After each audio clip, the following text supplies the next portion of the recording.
पांडव भवन में होकर के आए हैं आदरणीय पुष्पा दीदी जी के निमंत्रण पर। तो हमारे बीच प्रकाश भाई जी पहुँचे हैं। मैं उनसे निवेदन करूँगा कि वहाँ का जो भी सेवाएं हुई हैं ओआरसी में और दिल्ली पांडव भवन में तो शेयर करेंगे हम सभी के साथ में। आदरणीय प्रकाश भाई जी शेयर। शांति। ओम शांति। आदरणीय दीदी जी का ओआरसी जना हुआ। आशा दीदी जी जब भी मधुबन आते थे दीदी से मिलते थे। आशा बहन दीदी को बार बार एक ही बात कहते थे कि आप ओआरसी कब आ रहे हो। तो दीदी जी को ओआरसी के हुए 5-6 साल हो गए थे। जब हम रशिया गए थे तो उस समय जाना हुआ था। तो इस बार मोदी दीदी ने मन में पक्का कर लिया था कि सीजन पूरा होने के बाद, मीटिंग पूरा होने के बाद हम ओआरसी जरूर जाएंगे। तो जब ये प्रोग्राम बना तो ओआरसी के लिए हम 15 तारीख को जब यहाँ से निकले तो दीदी जी का एक साथ सफर करना थोड़ा सा अभी मुश्किल होता है। तो विचार चला कि हम पहले सुबह जल्दी निकले और उदयपुर में 1-2 घंटा रुक करके फिर शाम की फ्लाइट से दिल्ली जाए। तो उदयपुर में बाबा के अनन्य रतन है, आप सभी जानते होंगे उनको, ऋषभ भाई करके उनका बहुत बड़ा रिसोर्ट है वहाँ पे। उस रिसोर्ट की ये खासियत है 115 कमरे का है वो। और वहां पर उन्होंने बाबा के हिसाब से बहन बेटे भाई बहनों के लिए 8-9 लोग रह सकते हैं। 3 कमरे बहुत ही अच्छी तरह से बना के रखे हैं। वो लोग भी उस जगह पे उन कमरों में अभी तक नहीं ठहरे हैं। केवल बीके भाई बहन ही उसमें जाते हैं और बाकी वो बंद रहता है। तो उनकी दिल थी कि दीदी जी आए और हमारे पास थोड़ा रेस्ट करें और फिर खाना खा के आगे जाए। तो ऐसे ही हम यहाँ से गए, सुबह जल्दी निकले। तो रास्ते में चलती गाड़ी में ही दीदी ने नाश्ता किया और 10:30 बजे हम वहाँ पहुँचे। तो रिसोर्ट में हमारी उदयपुर की सभी बहन भाई, चाहे रीटा बहन, चाहे उधर से विजया बहन, सभी भाई बहनों ने बहुत ही जोरदार तरीके से दीदी का स्वागत किया। और हम जब ऊपर रूम में गए, बाबा का कमरा से लेकर के सारा व्यवस्थित था, तो दीदी ने 1-2 घंटा वहाँ पे रेस्ट भी किया। और उसके बाद फिर हम 3 बजे की फ्लाइट से दिल्ली के लिए रवाना हुए। और फिर शाम को 7:30 बजे तक हम ओआरसी पहुँच गए थे। ओआरसी पहुँचते ही गेट से लेकर के परिवार जो बिल्डिंग है बहनों का, वहाँ तक ओआरसी के भाई बहनों के अंदर इतना उमंग उत्साह था कि दादी जी ने ओआरसी को शुरू में जब बड़े चाव से बनाया था तो मुन्नी दीदी को खास ड्यूटी लगाई थी कि भी आपको ओआरसी सजा करके देना है। तो उन स्मृतियों को ताजा करने के लिए दीदी जी ने कहा कि इस बारी मैं 2-3 दिन रहूंगी और आपका हर विभाग जो आपने वहाँ पर कंस्ट्रक्शन हुआ है, बिल्डिंग है, चाहे कोई भी सेवा के स्थान है, सब में शांति से देखना चाहूँगी। तो उन्होंने उसी तरह से बहुत ही दिल से स्वागत करके हम रात को 7:45 बजे तक स्वागत विधि करते करते, डांस करते करते, बगियाँ आगे चलते हुए परिवार में पहुँचे और फिर रात को भोजन करके विश्राम किया। दूसरे दिन 16 तारीख को वहाँ पर एक सुख सदन नाम की एक बिल्डिंग बनी हुई थी जिसका उद्घाटन उनके द्वारा करवाना था। तो दीदी जी 11 बजे वहाँ पर चले। बहुत ही सुंदर बाबा का स्थान रहने के हिसाब से बना है, क्योंकि सेवाएं भी ओआरसी की बढ़ती जा रही है। तो स्थान उसी अनुसार अकोमोडेशन भी जरूरी था। तो बहुत ही उसमें 2 बेड के 3 बेड के ऐसे कमरे बने हुए थे।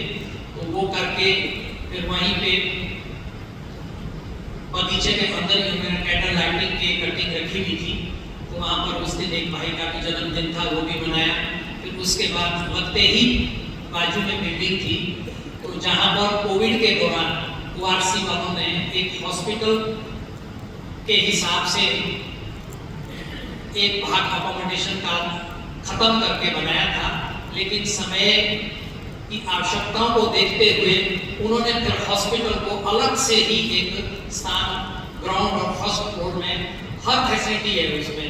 आप ये सोचो कि डेंटल की प्रॉब्लम है, फिजियोथेरेपी की जरूरत है, और आपको आइज की है, फिजिशियन है, जो भी है, मतलब हर तरह के साधन उन्होंने वहाँ पर रखे हैं, नर्सें रखी है, डॉक्टर रखे हैं, और कुछ डॉक्टर तो बीच बीच में विजिट करके भी आते हैं, पर 2-3 डॉक्टर परमानेंट भी उनके पास है।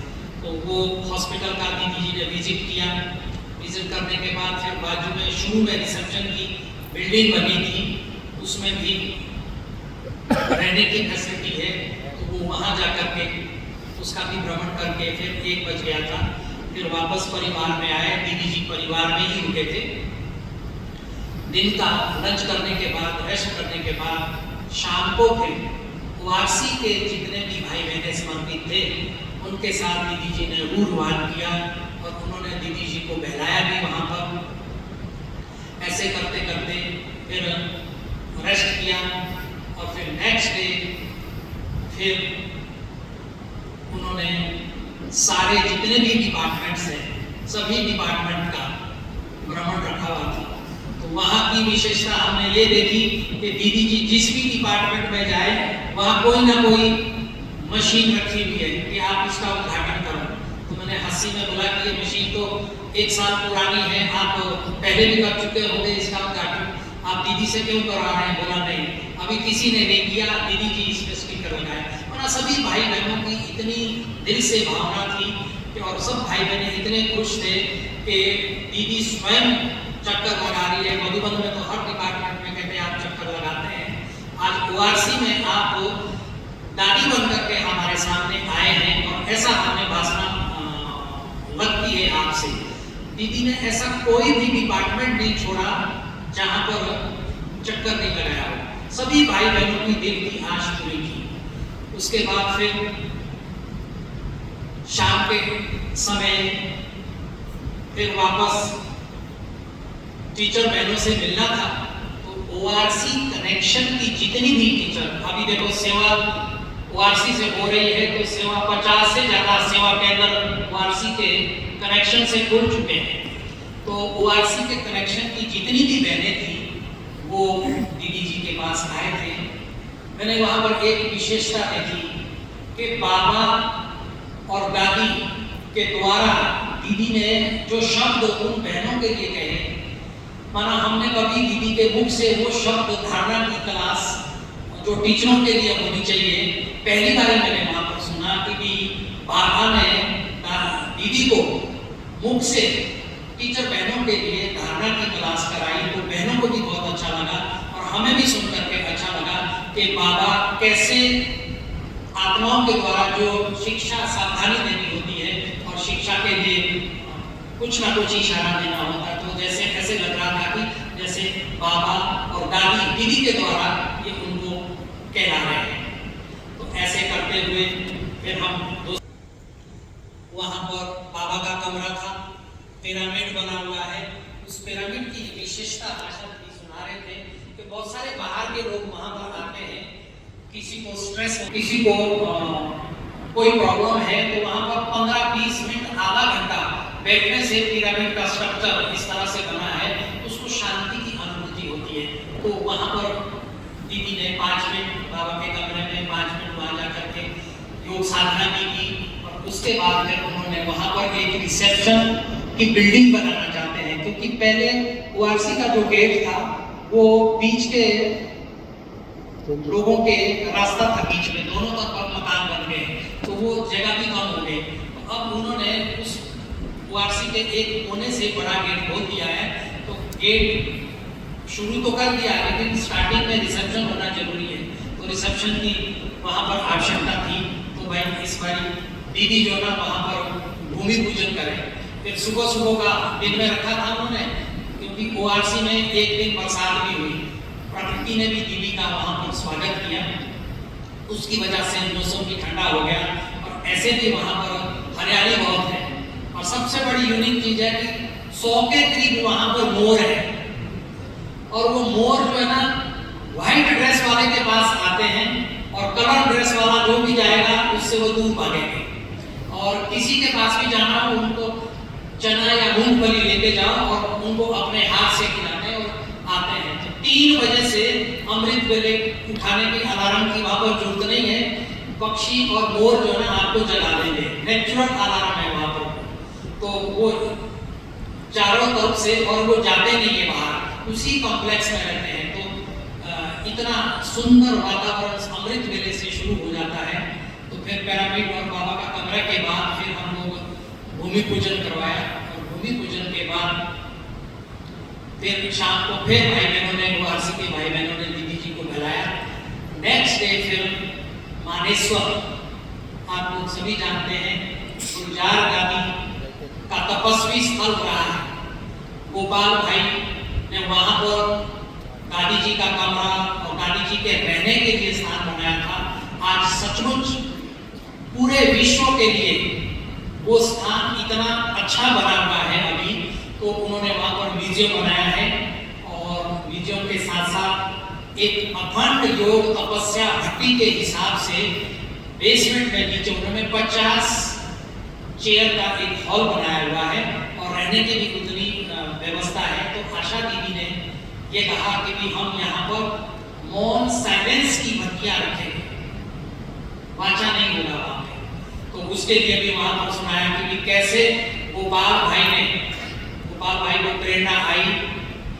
आशा दीदी ने समाचार सुनाया कि उन्होंने एक दिन बिल्कुल भाई साहब को फोन किया कि मैं चाहता हूं कि भी आप इस ओआरसी को, मानेश्वर को ओआरसी के अंदर लेकर के इसकी सेवा करो। तो बड़े प्यार से बिल्कुल भाई साहब ने उनको हाँ किया, क्योंकि गोपाल भाई की मेहनत से वो आज भी वैसा ही स्थान है। भले एक बिल्डिंग में वो बना है, लेकिन बाकी जो कमरा दादी का बना हुआ है ओरिजिनल कमरा अभी भी वहां पर उसी तरह से लोग जाते हैं, दादी के कमरे में बैठते हैं। बाबा का रूम है, बहुत ही यूनिक प्लेस है। तो वो विजिट के लिए फिर दिन का प्रोग्राम रखा था। तो दीदी ने वहां पर परिवर्तन किया कि हम सुबह जल्दी जाएंगे, क्योंकि दिन में ग्राउंड में वहां पर पूरे दिल्ली की भाई बहने, टीचर बहने आई थी उस प्रोग्राम में मानेश्वर में। तो वहां पर ग्राउंड में उन्होंने प्रोग्राम रखा था।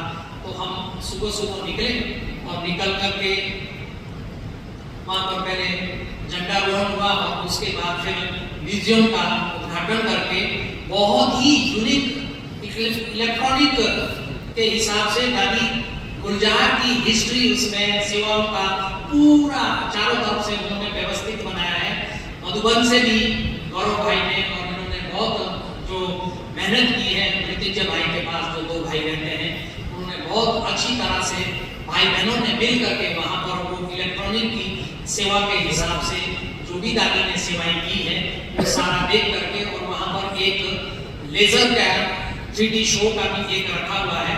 अंदर जब बैठते हैं तो पूरा एक्सप्लेन करते हैं, ऐसा लगता है जैसे हम नीचे से ऊपर, ऊपर से नीचे जा रहे हैं उसमें। वो उस तरह से यूनिक था।